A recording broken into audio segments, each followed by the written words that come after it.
Half a Graveyard Shift, and this is the story of the girl who never aged. Now, born on January 8th, 1993, Brooke Greenberg arrived a month before her due date, weighing in at 4 pounds. However, between the ages of 4 and 5, Greenberg stopped growing altogether. The Greenbergs visited many specialists over the years, working with a nutritionist, and even tried growth hormones, but nothing worked. Maintaining the mental age of a toddler, Brooke was able to make gestures and recognize sounds, but she couldn't speak. Her bones were like those of a small child, and she still had her baby teeth. There was no diagnosis of any known genetic syndrome or chromosomal abnormality.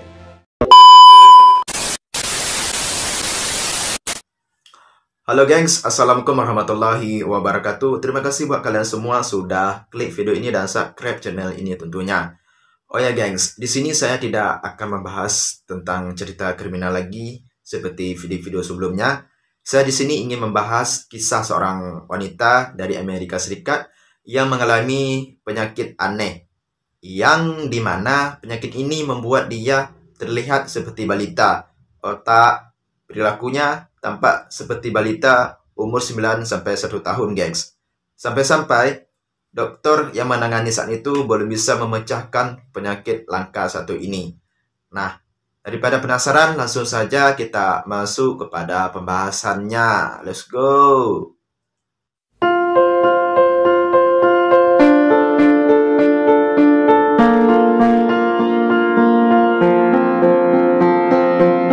Oke, jadi gengs, di negara Amerika ada seorang perempuan bernama Brooke Greenberg yang lahir pada tanggal 8 Januari 1993 dari pasangan Howard dan Melanie Greenberg.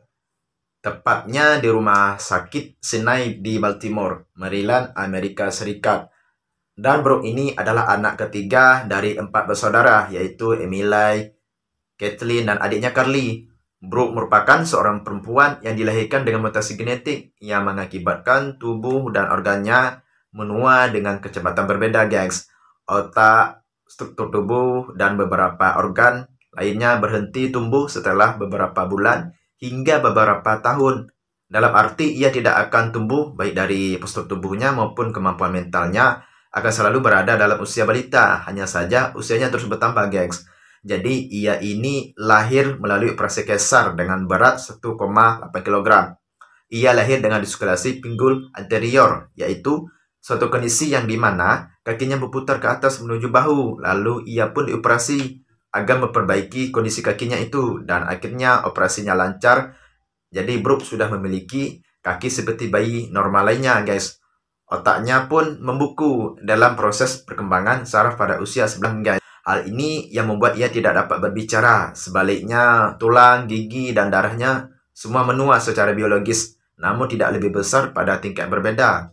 Kemudian dalam 6 tahun pertamanya, ia sering mengalami serangkaian penyakit yang tidak bisa dijelaskan bagaimana ia bisa pulih, gengs. Brooke menderita 7 borok perut berlubang dan kejang otak disertai stroke.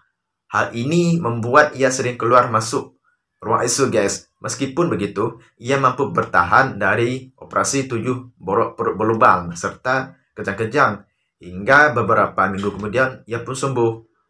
Lalu saat ia berusia 4 tahun, Brooke mengalami tidur selama 14 hari, gengs, yang dimana saat itu dokter menangani bernama Lauren Pakula mendiagnosis bahwa Brooke ini mengalami tumor otak. Sampai-sampai Dr. Lauren menyuruh orang tua Brooke untuk mempersiapkan peti mati gitu, karena mereka mengira kalau Brooke sudah tidak bisa diselamatkan lagi. Namun semua itu tidaklah terjadi, gengs, karena Brooke terbangun setelah 14 hari tidur, dan dokter pun tidak menemukan tanda-tanda tumor dari tubuh Brooke. Dalam hal ini, Dr. Lawrence mengaku bahwa sumber penyakit mendadaknya ini masih menjadi misteri gitu. Seiring berjalannya waktu, di saat saudara dan juga teman-teman sebaya dia sudah tumbuh normal, justru Brooke tidak sama sekali mengalami pertumbuhan pada tubuhnya, gengs. Seolah-olah ia seperti terjebak dalam tubuh bayi berusia 2 tahun gitu. Hingga selama beberapa tahun, keluarga Greenberg mendatangi beberapa spesialis untuk mencari kejelasan mengenai kondisi aneh yang dialami putri mereka ini. Tapi semua spesialis yang mereka datangi tidak bisa memberikan jawaban dengan kondisi yang dialami oleh Brooke ini. Brooke juga sudah diperiksa sejumlah institusi medis ternama di Amerika Serikat, gengs. Dan hingga akhirnya para dokter yang menangani saat itu menamai kondisi Brooke ini dengan sindrom X. Kemudian pada tahun 2001, saat itu Deadline mendokumentasikan Brooke yang saat itu sudah berusia 8 tahun. Meskipun ia sudah berusia 8 tahun, akan tetapi Brooke masih seukuran bayi usia 6 bulan dengan berat 5 kilo 9 gram, guys, dengan tinggi 76 cm. Dan menurut sumber dari ABC News, bahwa Brooke lebih banyak menghabiskan waktunya di atas kereta dorong, gengs. Di atas kereta dorong bayi sepanjang hidupnya. Kemudian dalam konferensi yang digelar di London, Inggris tahun 2006, itu para ilmuwan berkeyakinan mampu mengungkapkan misteri sindrom X melalui kasus Brooke. Konferensi itu dilaksanakan dengan maksud mengungkap hasil penelitian tingkat dunia guna mencari tahu keberadaan gen yang menghambat pertumbuhan Brooke Greenberg. Jadi para peneliti mengedepankan DNA. Tujuannya agar hasil DNA ini bisa menghasilkan informasi serta terapi atau obat apa yang cocok dengan penyakit penghambat penuaan ini. Setelah dilakukan tes DNA, hasilnya adalah tidak menunjukkan hal aneh pada gen maupun kromosom Brooke. Kemudian juga di keluarganya juga tidak ada memiliki riwayat kelainan genetik. Nah, dalam penelitian ini dipimpin langsung oleh profesor dari University of South Florida School of Medicine yang bernama Profesor Richard Walker. Jadi profesor ini sudah mengikuti kasus ini sejak Brooke berusia 2 tahun. Di tahun 2006 itu, Richard pernah menjelaskan bahwa tubuh Brooke tidak berkembang sebagai unit yang terkumpul sebagai independen, gengs, yang tidak sama gitu. Brooke tidak pernah didiagnosis dengan kelainan genetik atau kelainan kromosom. Kemudian di tahun 2009, Richard kembali memberikan keterangan memang ada perubahan yang sangat minim pada otak Brooke. Dan Richard juga menerangkan bahwa otak Brooke tidak jauh lebih matang daripada otak bayi yang baru lahir. Richard memperkirakan usia mentalnya adalah 9 bulan hingga 1 tahun.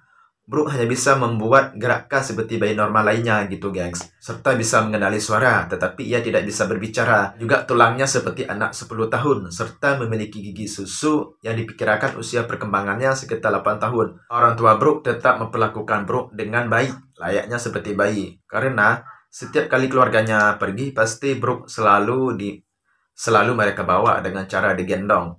Begitu juga saat mereka berbelanja, Brooke akan ditempatkan dalam tempat duduk bayi pada kereta belanjaan. Jika ada yang bertanya dengan usia Brooke, Melanie akan menjawab kalau Brooke berusia 16 bulan. Nah, Brooke ini kan tidak bisa berbicara, jadi keluarganya saat ingin komunikasi dengan Brooke, mereka akan mengandalkan dengan ekspresi wajah dan bahasa isyarat. Dan Brooke pun akan menjawab dengan memberikan senyuman kepada orang yang berkomunikasi dengan dia. Selain itu, orang tuanya juga akan menerangkan meskipun Brooke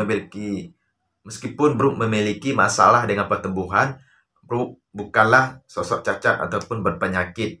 Walaupun keluarganya tetap bisa menerima keadaan Brooke, namun mereka tetap penasaran dengan apa yang dialami Brooke, gengs. Keluarganya sudah bertahun-tahun pergi berbagai tempat medis seperti rumah sakit dan juga kepada para pakar untuk mendapatkan jawaban mengenai penyebab putrinya tidak tumbuh secara normal gitu. Fisik Brooke yang dimilikinya itu tetap masih mungil. Ayahnya kini mulai membawa masalah tersendiri baginya. Seperti yang kita ketahui, kalau bayi itu sering jatuh sakit sebab kekebalan tubuhnya masih lemah, gengs. Sepanjang hidupnya, Brooke sering mengalami masalah kesehatan parah.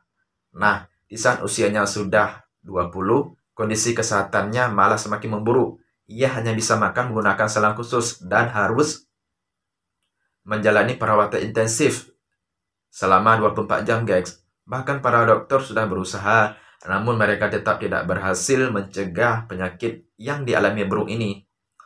Hingga akhirnya Brooke pun tewas pada tanggal 24 Oktober 2013 di Rumah Sakit Anak Herman dan Walter Samuelson di Sinai Medical Center di Baltimore, yang dimana rumah sakit ini merupakan rumah sakit tempat Brooke lahir dulu. Lalu pelayanan pemakamannya pun dilakukan pada tanggal 27 Oktober 2013 pagi. Brooke dimakamkan di pemakaman Ibrani Baltimore, Remains Lane, di Chesterton, Maryland. Penyebab kematian Brooke ada bronchomalacia, yang dimana penyakit ini sering terjadi pada bayi. Penyakit ini gejalanya seperti kesulitan bernapas karena lemahnya tulang rawan di dinding saluran bronchial.